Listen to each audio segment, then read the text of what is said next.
Dans Radio Brunet, on va parler de la police nationale, de nos policiers touchés en ce moment, et c'est pas nouveau, par un véritable fléau de suicides. 43 suicides de policiers en 6 mois pour l'année 2019. Il y en avait eu 38 pour toute l'année 2018. On a d'ores et déjà battu un triste record. Il faut y ajouter évidemment les suicides chez les gendarmes. Conditions de travail déplorables, manque de soutien de la hiérarchie, crise mais mobilisation hors norme dans le cadre de la crise des Gilets jaunes. Voilà ce que mettent en avant les syndicats de police. Mais ce qui est sûr, c'est que le gouvernement, lui, est bien silencieux sur ce fléau. J'ai vu, encore une fois, je les ai regardés ce matin, les images de Christophe Castaner, le ministre de l'Intérieur, dont dépendent les policiers et les gendarmes. C'était en avril dernier. Il disait que oui, il allait mettre tout en œuvre pour lutter contre ce fléau. Il annonçait la mise en place d'une écoute d'un standard téléphonique pour les policiers en difficulté. Moi, ça me paraît tellement dérisoire face à l'ampleur de ce phénomène, et je trouve scandaleuse l'attitude du gouvernement, ce silence et cette inaction. Vous êtes d'accord, pas d'accord? Vous nous appelez au 3216, vous votez par SMS au 61071. Plus de suicides de policiers en 7 mois que sur l'ensemble de l'année 2018. Le malaise des forces de l'ordre grandit. C'est plus qu'un malaise, c'est un véritable drame. C'est un drame. Le gouvernement reste silencieux, ou quasi silencieux. Capucini encore, un policier s'est donné la mort. C'était à l'hôtel de police de Cergy, dans la région parisienne. Ouais, ce qui porte à 43 le nombre de suicides de policiers depuis le mois de janvier dernier, contre 35 sur l'ensemble de l'an dernier. Selon les syndicats, en France, un policier se donne la mort tous les 5 jours. Ça fait froid dans le dos. Les causes, elles sont multiples. Outre l'épuisement engendré par la mobilisation des Gilets jaunes qu'on a tous vécu, les forces de l'ordre sont durement sollicitées, et ce depuis les attentats de 2015 et la mise en place de l'état d'urgence. Les syndicats, ils ont à de très nombreuses reprises alerté sur les conditions de travail des policiers et des gendarmes, des casernes ou des commissariats vétustes, du matériel endommagé ou encore hors service, des heures supplémentaires qui ne sont pas payées et encore moins récupérées, des cadences infernales. La hiérarchie, face à tout ça, elle semble sourde face aux revendications. Donc, face à cette vague de suicides, fin avril, le ministre de l'Intérieur, Christophe Castaner, il a installé une cellule alerte prévention suicide pour, dit-il, briser le silence. Mais en même temps, selon UNICEF Police, une cellule de ce type a déjà existé par le passé. Elle avait été supprimée sans aucun retour d'expérience, ni même une concertation. Si le suivi et le soutien psychologique des forces de l'ordre, il existe depuis 1996, une année qui avait été frappée par une vague de 70 suicides au sein des forces de l'ordre. Il n'y a toujours qu'un seul psychologue pour 1800 fonctionnaires. C'est très peu. Depuis 3 ans, il existe... C'est même ridicule. C'est ridicule.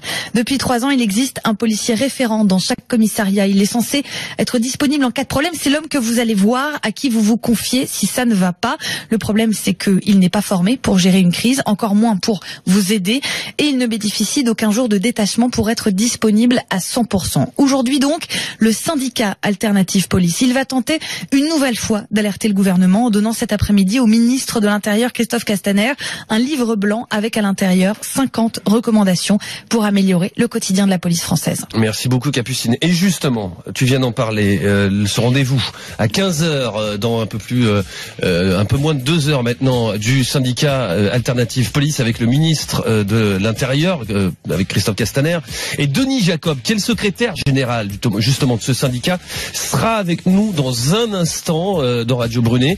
Je vais lui demander ce qu'il va dire au ministre. Je vais lui demander s'il n'est pas, j'imagine, on le connaît un peu, Denis Jacob, ici dans Radio Brunet, s'il n'est pas un peu en pétard. Dans Radio Brunet, on parle donc de la multiplication du nombre de suicides au sein de la police nationale, suicides également chez les gendarmes. Il y en a de plus en plus, on en est à 43 depuis le 1er janvier 2019 au sein de la police nationale. 43 policiers qui ont mis fin à leur jour.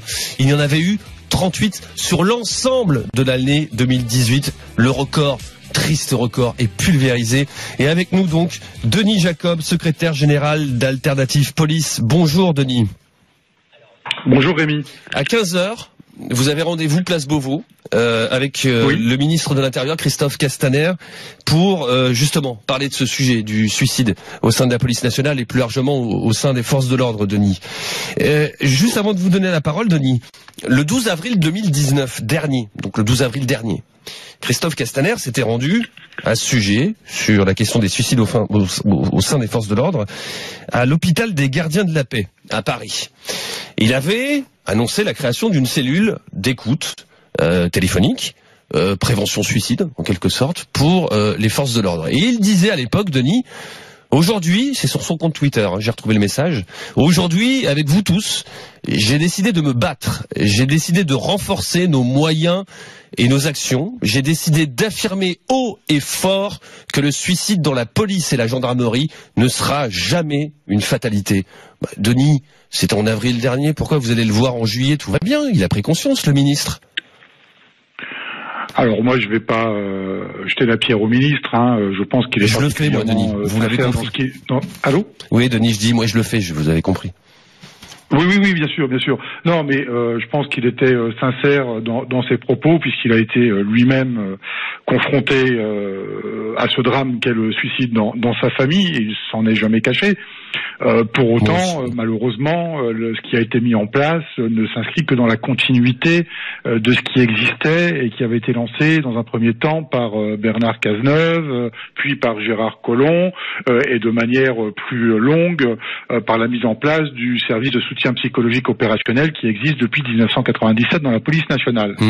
Alors, le problème que l'on rencontre, c'est qu'aujourd'hui, on s'attaque aux conséquences, c'est-à-dire que c'est quand on est dans la situation du suicide, de la souffrance, du mal-être, qu'on met à disposition une plateforme censée aider les policiers. Sauf que c'est pas ça dont on a besoin. On a besoin de ce qu'on traite les causes. Et les causes, elles sont nombreuses. C'est les conditions de travail. Je vais pas rentrer dans le détail parce que ça serait très très long. Il y en a tellement à dire, mais les principales sont quand même les conditions de travail, le temps de travail, la relation avec la hiérarchie, le suremploi des effectifs, la reconnaissance, la considération, le respect dans les grandes lignes, et bien évidemment tout ce qui en découle. Donc cette cellule de prévention, elle est utile pour quand on arrive dans une situation extrême où là il est trop tard et le collègue a besoin de se confier.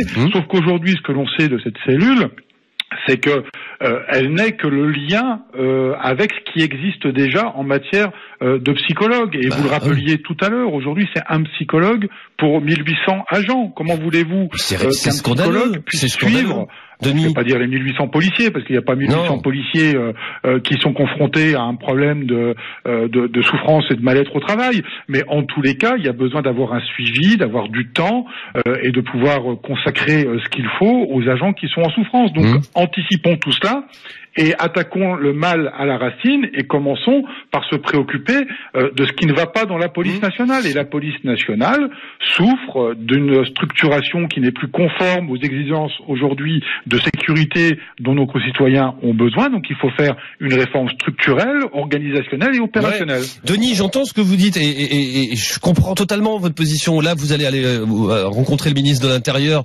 à 15... Alors moi, vous savez, j'ai pas l'habitude de raconter des sornettes. Mais je sais. Non mais ça peut paraître moins important. Je rencontre le conseiller police de Christophe Castaner. Vous savez, depuis hier, les ministres sont en vacances. Ouais, c'est vrai. Et ce rendez-vous était fixé déjà depuis quelque temps. Donc, ce n'est pas un rendez-vous qu'on me donne parce qu'on a eu 4 suicides en 48 heures. C'était déjà prévu avant. Okay.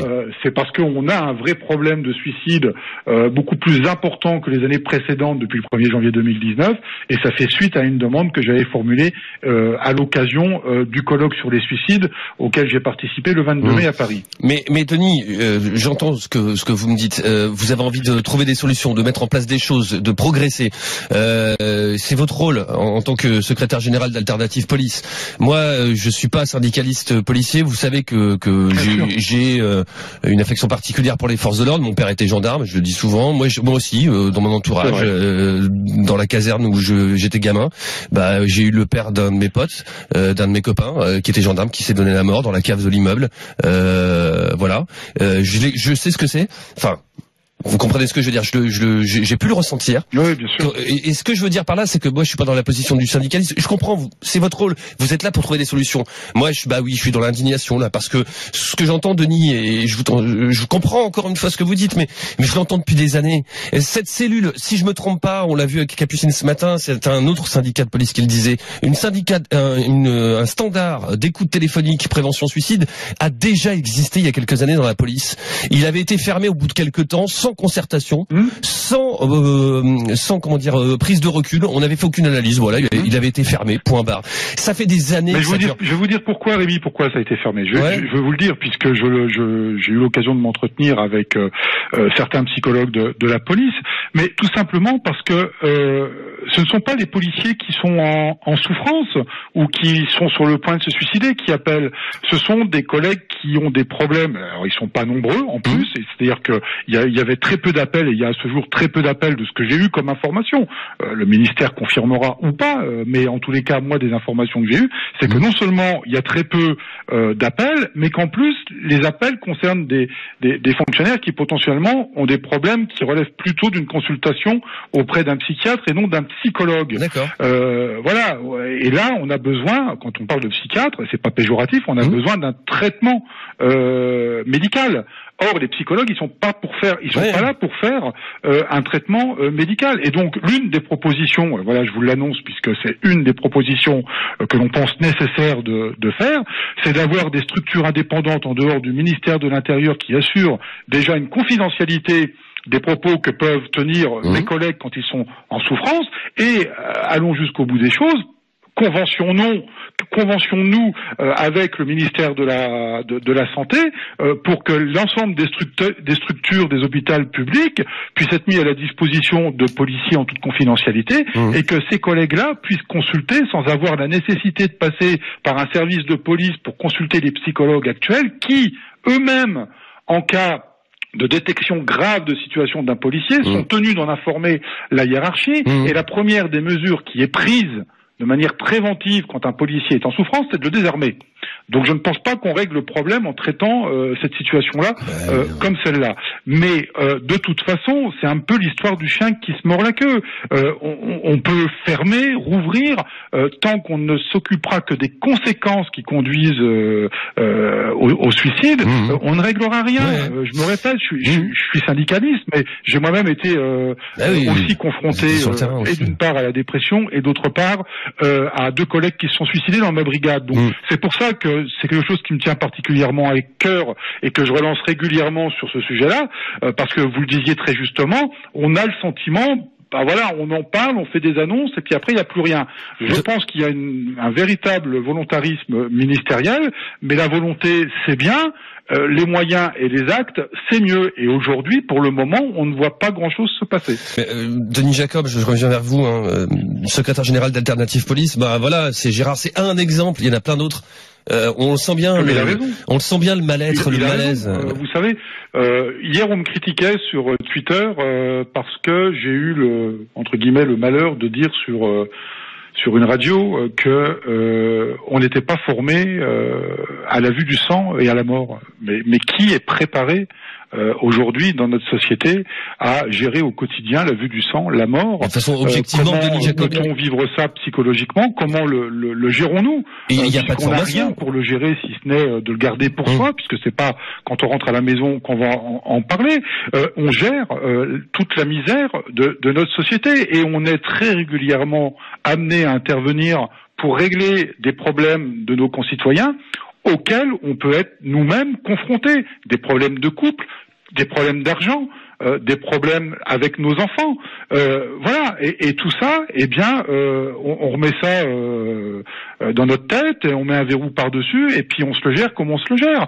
Donc, soit on arrive à le gérer et on se forme une carapace, on se blinde contre ça, soit on accumule, et à la force d'accumuler tout ça, et de ne plus arriver à le gérer, eh bien, on peut avoir des collègues qui craquent jusqu'à passer à l'acte ultime.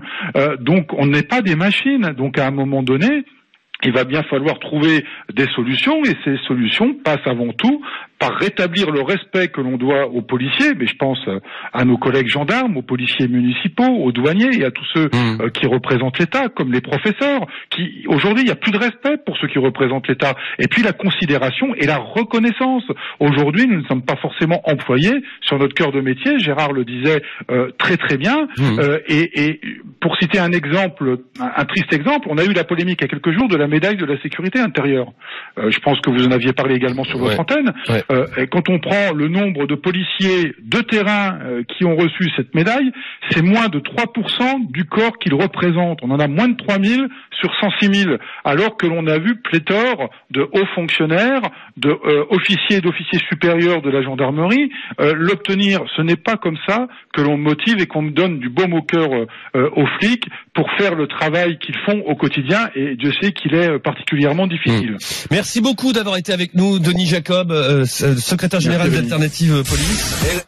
Et puis donc vous avez rendez-vous à 15h avec au ministère de l'Intérieur. Espérons que les choses bougent. On va continuer en tout cas d'en parler dans Radio Brunet dans un instant.